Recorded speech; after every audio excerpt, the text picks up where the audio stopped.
This is Professor Joseph Holbrook, Jose in Miami, to my buddies in the Readers Retreat, Joe, and this is part 2 of my review of Graham Greene's The Power and the Glory. Earlier I gave in part 1 I gave the historical context, and by the way, that music was the Jarabe Tapatio, and Jarabe Tapatio. My lady dances that with a Mexican cultural association here in Miami. It's a well-known song that represents the culture of Mexico, the indigenous culture, basically. So let's jump into The Power and the Glory by Graham Greene. I already mentioned that it was written around 1940, 1939, after Graham Greene's first trip to the state of Tabasco in Mexico in 1938. While he was there, he witnessed the tail end of the Cristero rebellion and the persecution of Mexican Catholicism by the Mexican state. And also, I mentioned that this was his first steps towards faith. This journey through Tabasco, he was particularly impacted by the faith of the poor Indians, or the peasants, Mexican peasants. Their simple, humble faith made an impression on him. And he began a journey towards becoming a Catholic believer as a result. Graham Greene was a leftist British writer. He was sided with the poor and the oppressed in Latin America. He was very critical of the interventions and the meddling of the United States in Latin America, Mexico, Central America, the Caribbean. And he, I already mentioned that he traveled through Mexico, and he wrote a travel log about his experiences there.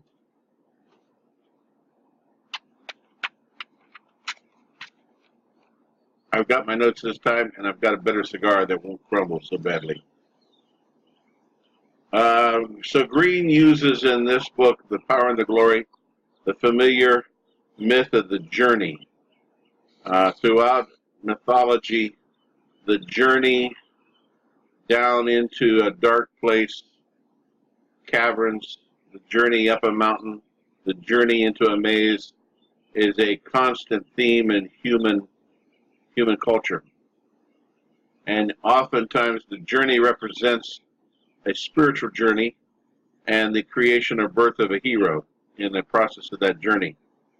However, this is not a heroic journey like Frodo journeying to Mount Doom to destroy the Ring of Power, nor is it a journey of ascent like Captain Mendoza climbing Iguazu Falls, carrying a heavy burden of his weapons of war in order to find penance and forgiveness.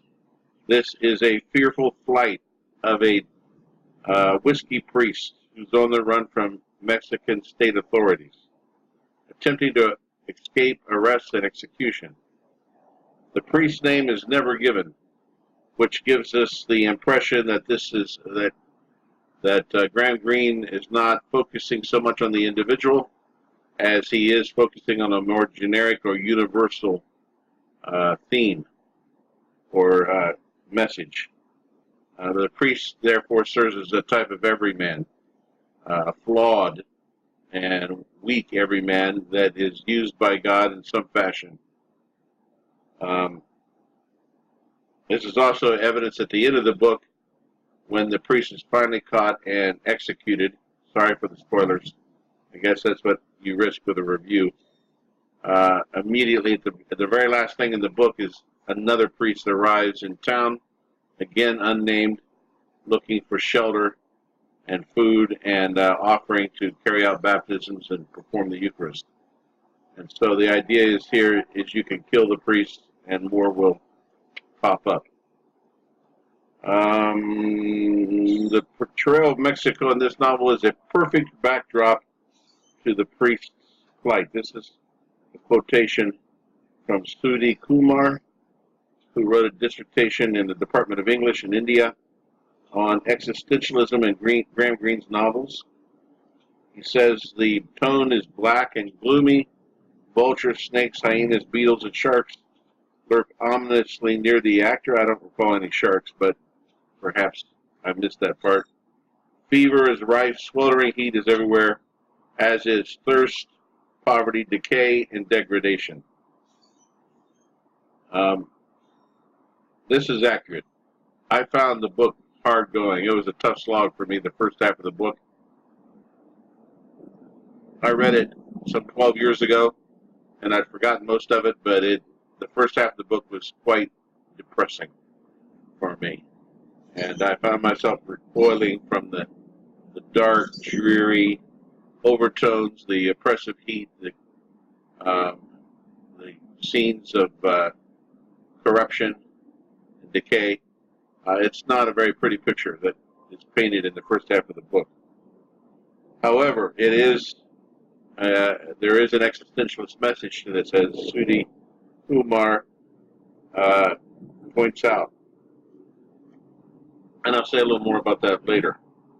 In addition to the whiskey priest, there's a number of characters, but only two others that I will focus on. The mestizo, who throughout the book is called the half-caste, which is a bit puzzling for me because 80% of Mexico are mestizos, or half-castes.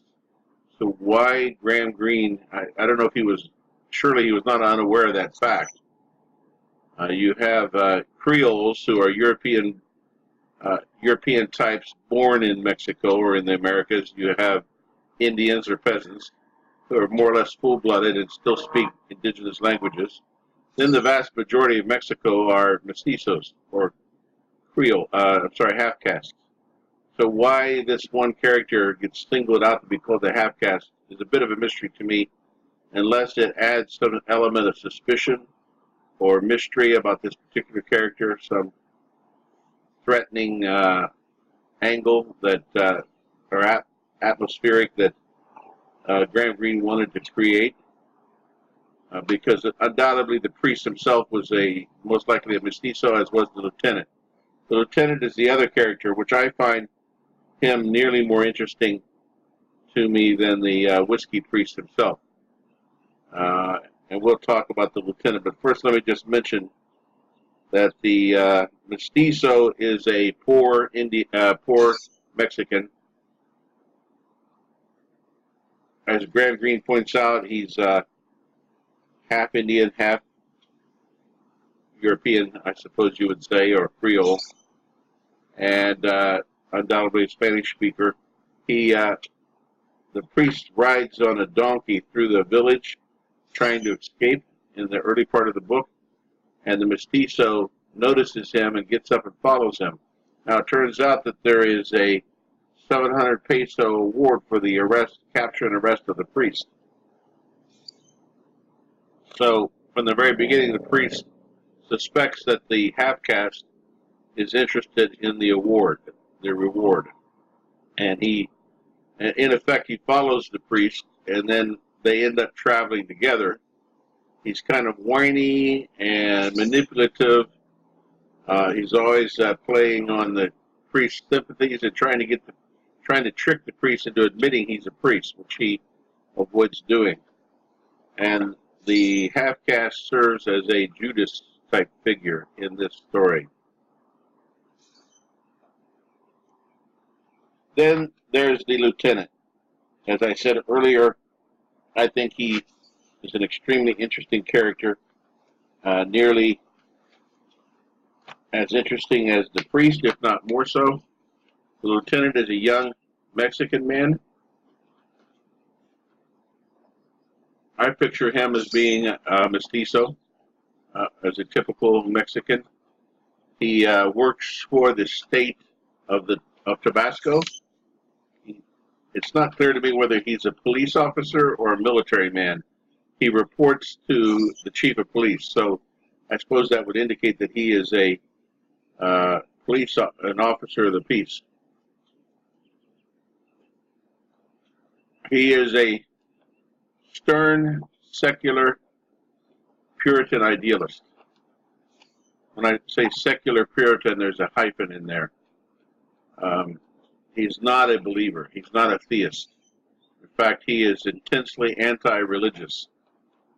And not only anti-clerical, but anti-religious. He believes religion is a scourge of humanity, and that all knowledge of the Catholic religion or any religion should be stamped out because it deceives people into a false hope. He himself grew up in one of the nearby villages and was one of the local children, and he feels lied to and deceived by the church and its teachings, and he would undoubtedly he would hardly agree with, hang on.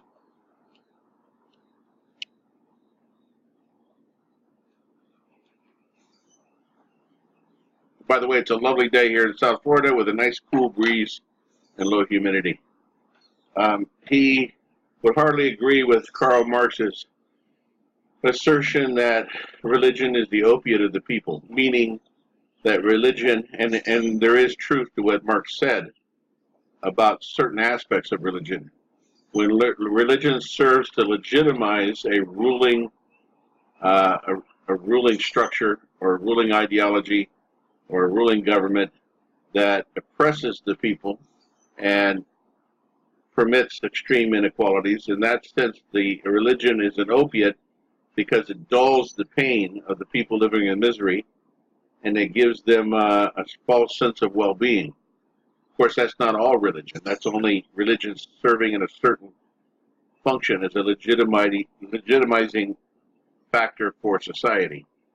And so he would agree with Marx. He is undoubtedly a Marxist. There was a strong socialist component in the Mexican Revolution. And as you know, this is a few years after the Mexican Revolution.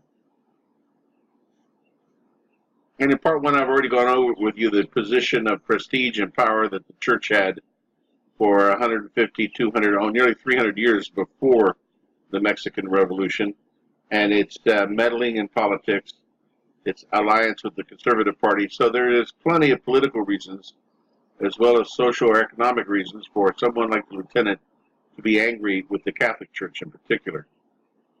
But the interesting thing I would point out about the lieutenant is that he sees himself as having a righteous cause. He sees himself as having the moral high ground. He is not interested, the text points out, he is not interested in the appeal of the flesh or the temptations of the flesh. He lives for an ideal, and he's committed to the extirpation of Roman Catholicism in his area of responsibility.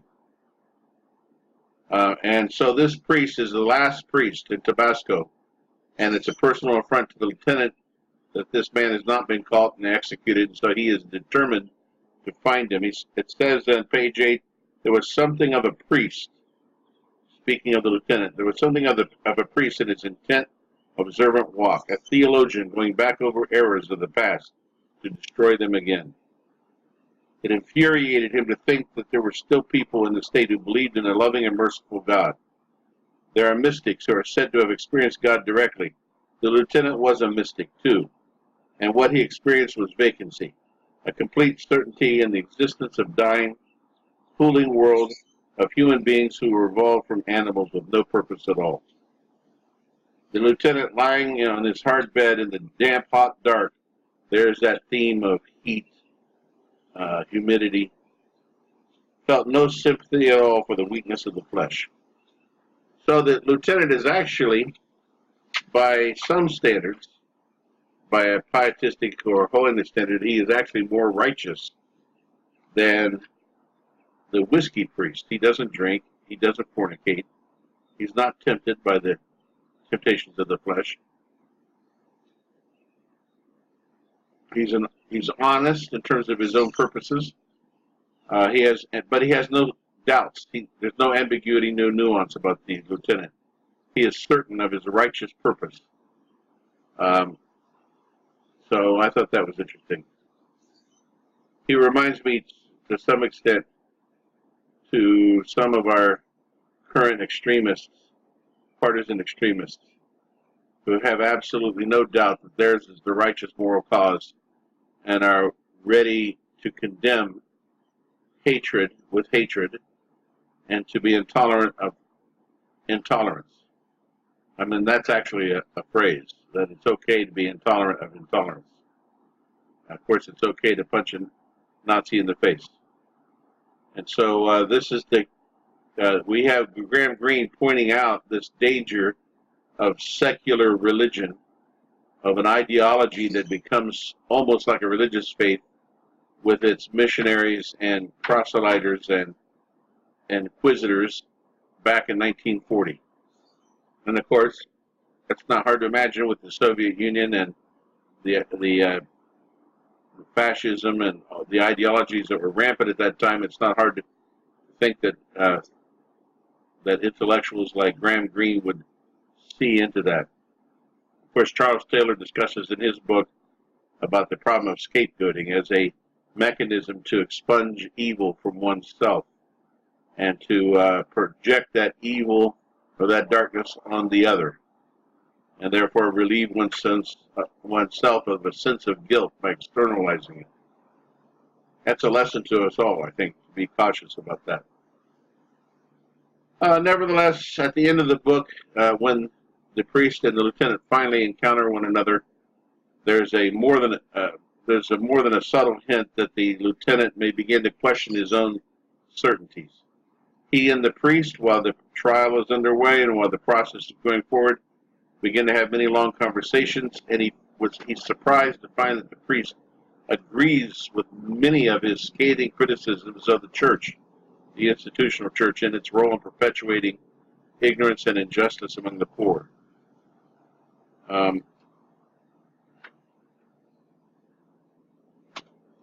Sudhi Kumar says in his dissertation, but at the novel's close, when he has arrested the whiskey priest. The lieutenant, seems to be shaken by the faith of the priest and feels lost, as if life is drained out of the world. The loss of emotion carries him beyond rationalism into a mystical state where he fails to understand why the priest of all people should have stayed behind when others ran. The priest and the lieutenant, near the end of the book, have a series of conversations, and they actually end up with a large measure of mutual respect and even friendship. The priest, then it says of the lieutenant, the dynamic love which used to move his trigger finger is dead now, though he is sure it will come back again. The dynamic love that used to move his trigger finger. It reminds me of a quote from Che Guevara, talking about love as a necessary condition for revolution. But it's a love of a generic, abstract idea of the people, not a love for individual persons. And this generic love of the revolutionary can be manifested as hate for oppression. You see there things get a little tangled. The idea of love and hate, and love moving the trigger finger. I point that out because it's something that concerns me. The whiskey priest. So the main character is the whiskey priest. By the way, there was a film made in 1949 called The Fugitive, not the fugitive that you think of from the 1980s and 90s, but an original work called The Fugitive, which was basically a film taken from Graham Greene's novel The Power and the Glory. It was played by Henry Fonda. I finally got a copy of it the other day and tried to watch it. I normally have a high level of tolerance for old films, especially the classics, but this one I had to shut it off halfway through. I'm going to try to finish it before the retreat, but it was done pretty poorly, and so I don't necessarily recommend it. However, the priest, when he first appears, he arrives at a banana plantation near a river landing, and there's a boat called the General Obregón that's docked at the landing. It's going to be leaving soon downriver, and the priest hopes to book a passage to Veracruz to get out of the state. Most of the rest of Mexico by this time, the religious tension had calmed down. It was only in the state of Tabasco primarily where this kind of intense conflict was still going on. He's having a a glass of brandy with one of the local European, I think it was a European or an American, a British. It was a British banana grower who was there. No, I'm sorry, it was a British dentist who was there in the town who invited him for a brandy, and they were talking. But an Indian child appears, asking the priest to go with him to attend to a sick grandmother. The dentist is surprised because he didn't know that the man was a doctor, but of course he hasn't told him he's actually a priest. And the priest sighs wearily. He doesn't want to go, but when the Indian boy says, "My grandmother's dying," he gets up resignedly and picks up his satchel, which contains in it the elements of the host and his liturgy, and follows the Indian child out into the jungle to go attend to the grandmother who's dying. So he misses the boat and he goes back into the state of Tabasco, and he inadvertently leaves behind a book in Latin that the dentist discovers. The priest had once been a social climber, an ambitious young man from the lower middle class. His father had been a shopkeeper. He had a promising career in the church for many Catholics in Latin America. Entering the priesthood was the first rung on a ladder that would lead to social advancement and education that would not be possible otherwise. And so many secular priests, meaning priests that were not in the regular orders but were under the authority of the local diocese, many secular priests were lower middle class, peasant people who had a chance to advance themselves. But let me read from page 37. It was different in his case. He had ambition. He was no more an intellectual than Padre Jose was. His father was a storekeeper, and he knew the value of a balance of 22 pesos and how to manage mortgages. He wasn't content to remain all of his life the priest of a not very large parish. So before the persecution began, he was the priest in a small village, but he had hopes that he might advance to receive a benefice in the capital city of the state. But after 7 years on the run, eluding apprehension and execution by the state authorities, he had changed. He's depressed, fearful, full of guilt and shame. He believes that he's damned, very literally, even though he carries God in his briefcase, that is, the host, and he can put God in the mouths of his parishioners. He believes that the reason that he has refused to compromise or leave the state is because of stubborn pride. Not courage, but stubborn pride. He constantly drinks brandy, and for this reason he's called the whiskey priest. Obviously, I related well to this man. Here is a quote from page 67. He remembered the last drink he had had, sitting on the bed in the dark, listening to the chief of police, and seeing as the light went on the last wine drain away. The memory was like a hand pulling away the cask, exposing him. The smell of brandy dried his mouth. He thought, what a play actor I am. I have no business here among good people.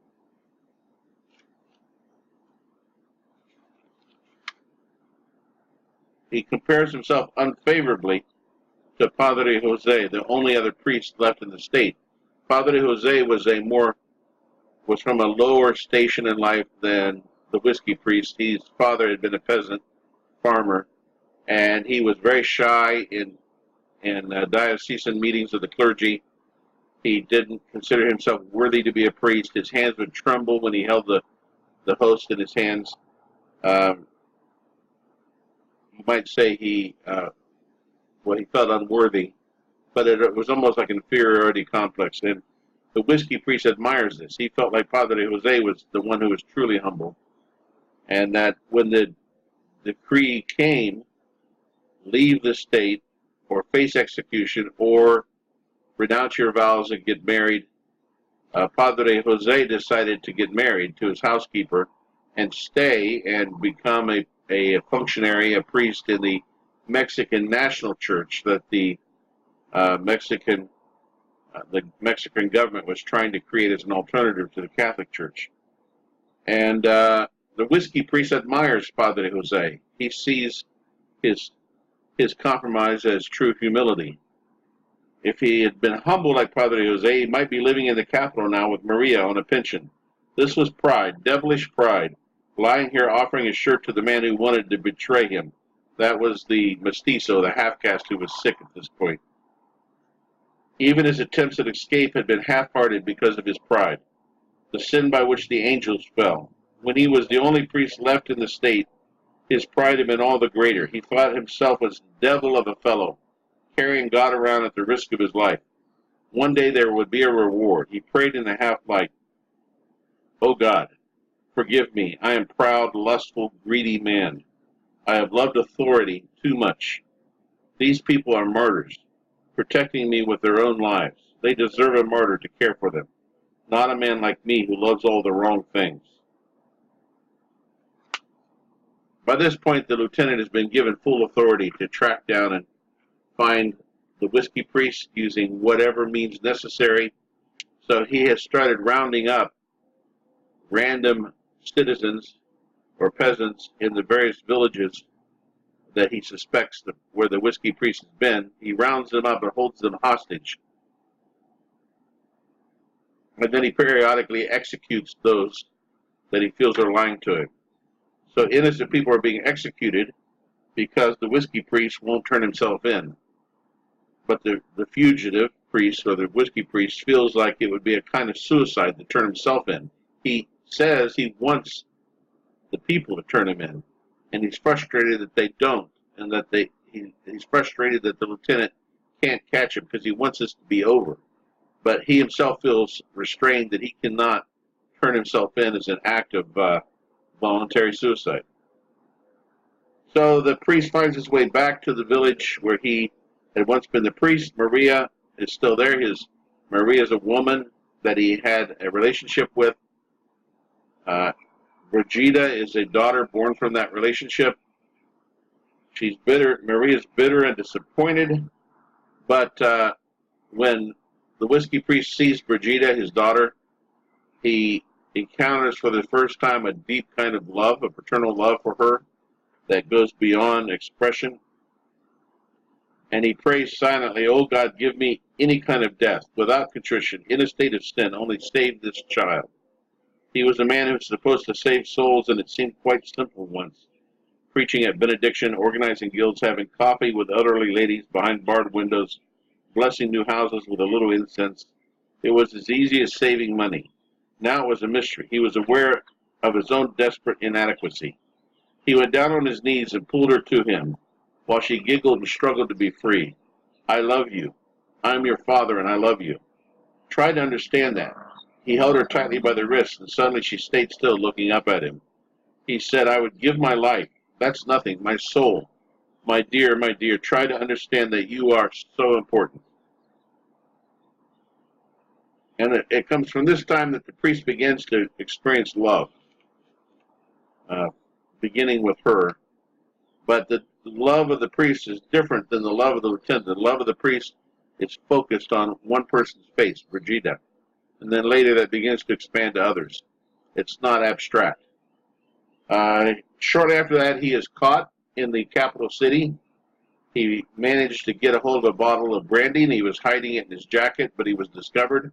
So he's arrested for breaking the state's dry laws, for having brandy on his person. And they don't know he's the priest. And so they take him to a cell and put him in the cell at night, and it's pitch dark. Now this scene is fairly lengthy in the book. He spends the night in a dark cell. It's actually black dark. He can't see anything. He can only hear.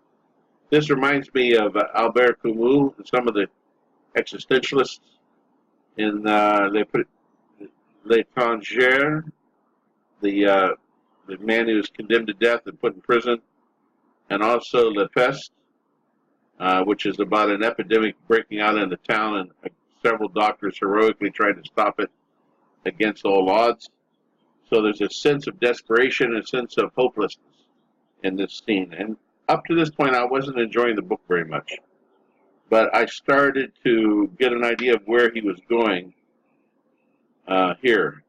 Oh, by the way, in the book, he was a good man, phrases like he was a good man, or he knew he himself was a bad man. Good and bad is repeated frequently as applied to other people. The priest considers himself a bad man, but he says of others, like the lieutenant at one point loans him some money when he gets out of the cell, not knowing he's the priest. And the priest looks at him surprised and said, "You're a good man," to the lieutenant. And then later the lieutenant goes to find Padre Jose and asks him to hear the confession of the whiskey priest before he's shot. And the lieutenant says to Padre Jose, he's not a bad man. And so this idea of good and bad is one of the under themes throughout the whole book.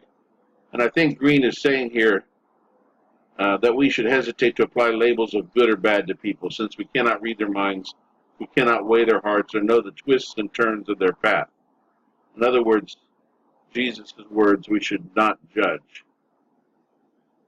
Back to the jail cell, and I'll try to hurry. So I think this is one of the best parts of the book. Maybe it's the heart of the book.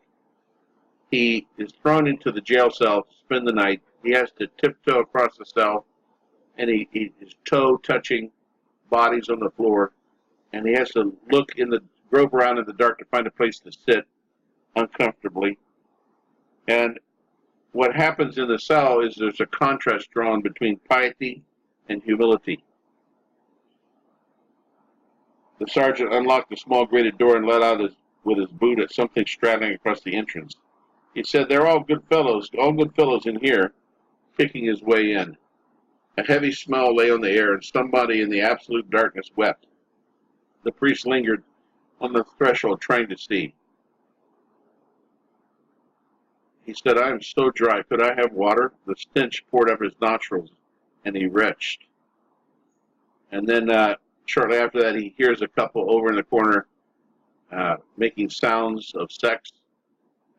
Basically, they're involved in carnal intercourse.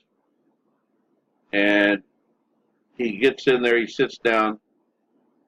At some point, he decides to admit he's among criminals, thieves, murderers, fornicators, and he says, "I am a priest." It was the end. There was no need to hope any longer. The 10 years hunt was over at last. There was silence all around him. This place was very like the world. There's a cue that this is a metaphor that Graham Greene is presenting. It's overcrowded with lust and crime and unhappy love. It stank to heaven. But he realized that after all, it was possible to find peace here, when you knew that for certain the time was short. "A priest?" the woman said at last. "Yes." "Do they know?"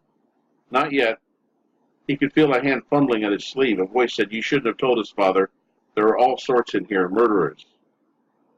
And so, even though there's a bunch of bad characters in the cell, one woman is a religious woman who was arrested for owning the wrong religious books in her home. And so she's been thrown in there with all these bad types. She says, "They'll shoot you, Father." He says, "Yes." "Are you afraid?" And he says, "Yes, of course." Another voice says with contempt, "You believers are all the same. Christianity makes you cowards." "Yes, perhaps you're right. You see, I'm a bad priest and a bad man.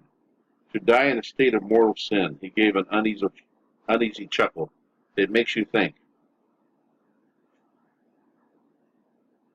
He was moved by an irrational affection for the inhabitants of the prison. A phrase came to him, "God so loved the world." And he begins to feel love for the people in the cell. And he begins to identify as one bad man among a group of bad people. And so someone says, "You shouldn't have told them that you were a priest." And then another person answers, "Nobody here," a voice said, "wants their blood money." Again, he was touched by an extraordinary affection. He was just one criminal among a herd of criminals. He had a sense of companionship which he had never experienced in the old days, when pious people came kissing his black cotton glove. The pious woman's voice leapt hysterically at him. "It's so stupid to tell them that. You don't know the sort of wretches who are in here, Father. Thieves, murderers." "Well," an angry voice said, "why are you in here?" She said, "I had good books in my house, with unbearable pride. I had done nothing to shake her, and the priest says he had done nothing to shake her complacency. The pious woman was whispering to him. She must have somehow edged her way nearer. She was saying, "Father, will you hear my confession?" Hang on. My dear child, he said, it's quite impossible. Where would be the secrecy? It's been so long. Say an act of contrition for your sins. You must trust God, my dear, to make allowances. I wouldn't mind suffering while you are here. That's nothing. In the morning, my sister will have raised the money for my fine. At that moment, they hear more moaning from the fornication corner.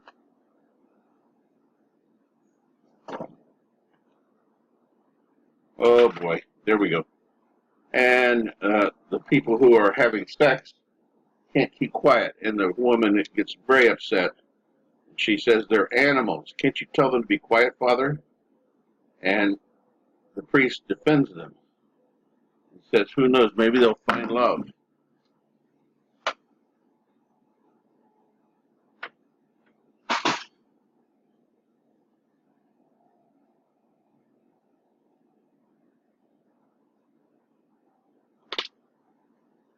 Again, the cry came, an expression of intolerable pleasure. The woman said, "Stop them. It's a scandal." He said, "We're all fellow prisoners. I want to drink at this moment more than anything, more than God. That's a sin, too." Now the woman said, "I can see you're a bad priest. I wouldn't believe it before. I do now. You sympathize with these animals. If your bishop heard you," he said, "try not to be angry. Pray for me instead." She says, "The sooner you're dead, the better." He couldn't see her in the darkness, but there's plenty of faces he could remember from the old days which fitted the voice.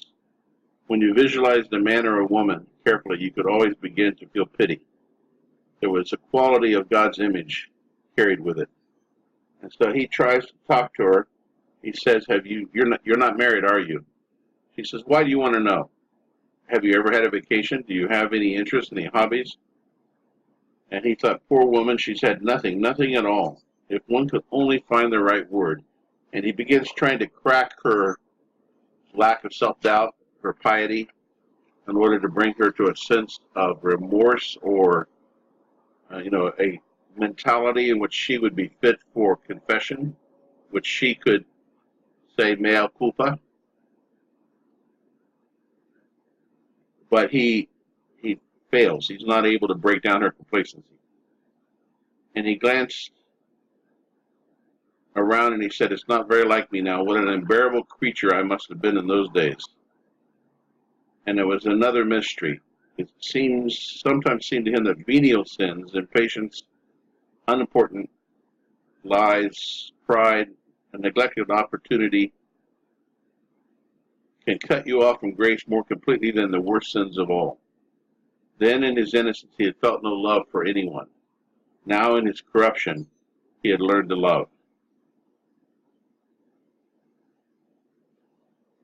This reminded me of something from Guillermo Monerma about the theology of glory, which looks up, desiring a position of power and holiness, or the theology of the cross, looking below to those in a position of suffering, darkness, and despair. Monerma says that God hides himself in darkness, that heaven can be found in hell. And so in this hell of an absolutely black night in a cell, the priest begins to find love and compassion for others. And he sees the futility of piety. And I'm out of time, so I'm going to summarize the rest of it. So they let the priest go. The lieutenant gives him a few centavos to help him get started. He says to the lieutenant that you're actually a good man. And he escapes. He makes it across the border to the next state, where he's taken in by some German Lutherans who give him hospitality and nurse him back to health. They feed him, they give him a place to sleep. And the peasants of that village where in the next state come to him and want him to perform baptisms. It's been several years since a priest was there, and all the children under 2 are basically unbaptized. They've not had the Eucharist, and it's customary to pay for that. And so he begins haggling and negotiating with them for a price per baptism and for the Eucharist. He realizes that when he gets to the state capital of the other state, he'll need some money to buy himself new clothes and to get started again, and to leave Mexico. So they finally agree on a price, and he performs the baptisms and does the Eucharist, and he says that men took their hats off as he passed. It was as if he had gotten back to the days before the persecution. He could feel the old life hardening around him like a habit, a stony cast, which held his head high and dictated the way he walked, even formed his words. It was appalling how easily one forgot and went back. That gave me pause for reflection about how hard it really is to change. People do not change generally without pain in their life to motivate change. And once the pain is gone, it's very easy to revert back to your former state, to your old habits. The brandy was musty on the tongue with his own corruption. God might forgive cowardice and passion, but was it possible to forgive the habit of piety? I found it interesting that Graham Greene could have so much insight. I found a lot of congruence between Graham Greene's book and Tuermo Manerma's book on Luther and Two Kinds of Love. It's as if Greene had read Luther or Manerma's book. And remember, this book was written just in his early steps towards faith. And so he is getting ready to leave the village. He's actually saddled up on a mule or a donkey, with a guide who's going to take him to the state capital and from there out of Mexico. And the mestizo, the half-caste, arrives in the village like a bad penny. Now, all this time, there's also been an American outlaw on the loose that we've never met in the book, but he's apparently guilty of some crimes. He shot a few people, and he's on the run. And, shades of Barabbas in the story of the Gospels. And so this half-caste arrives and says that he came across the outlaw in a little chapel not far away, and the outlaw has been shot, and he's dying, and he's asking for confession and last rites. And the whiskey priest knows it's a trap. He knows that the mestizo is trying to lure him back across the state line where he can be captured by the lieutenant. And so the whiskey priest turns his donkey around and says, let's go, and starts back toward the state of Tabasco. And on the way, he passes the schoolmaster, and he gives him all the money he earned from the baptisms and the Eucharist. And he asks him to spend it on food and help the people. And the schoolmaster said, is this conscious money? And the priest says, yes. The half-caste wails and says, Father, why? And the priest says of the schoolmaster, he's not a bad man. He does his best, and I won't need the money again, will I? Knowing that he's going to be betrayed and killed. And so he goes back. He attempts to minister last rites to the outlaw, who refuses it and dies. And the lieutenant walks in with his gun drawn, and the jig is up. The whiskey priest is arrested. He's taken back to the state capital of Tabasco. He's put in jail. They spend several days in conversations. The priest is surprised to find that they agree on many issues and comes to have a grudging respect for the priest. The lieutenant does. I want to close with a passage from Manerma. Of course, then the priest, I guess I'll give away the spoiler, the priest is executed, and immediately after, another priest without a name shows up in the town looking for lodging. Tuomo Manerma says, channeling Luther, one of the core ideas of the theology of the cross is that God's divinity is hidden in God's opposite. God's divinity is hidden in God's humanity. Heaven is hidden in hell. Life is hidden in death. Justice and righteousness is hidden in injustice and unrighteousness. power is hidden in weakness, and so forth. Love does not find but creates that which is lovable as the object of God's love. Because of the nature of God's love, all God's action in the world has the form and shape of a cross. God works in two ways. God leads human beings into hell. This actually was rather comforting for me to give me a perspective of the last 10 years of my life. And then God leads human beings into hell and then brings them back again. That was also encouraging. In other words, God turns human beings into nothing, making them weak and crazy sinners, but also then makes them be and exist again, making them holy, strong, and wise. And as the priest is executed, another priest is coming into town to take up the responsibility of caring for the flock, probably another flawed and certainly anonymous priest. And so this is the power and glory. The entire mood of the book seems completely at odds with the title. At the surface reading, there is no power, there is no glory in this book. Quite the opposite. However, understanding Luther's paradoxical view of the hiddenness of God's left hand, it turns out to be surprisingly appropriate. As is written somewhere, power is perfected in weakness, and it seems that glory is revealed in darkness. And that is my review of The Power and the Glory by Graham Greene. Thank you.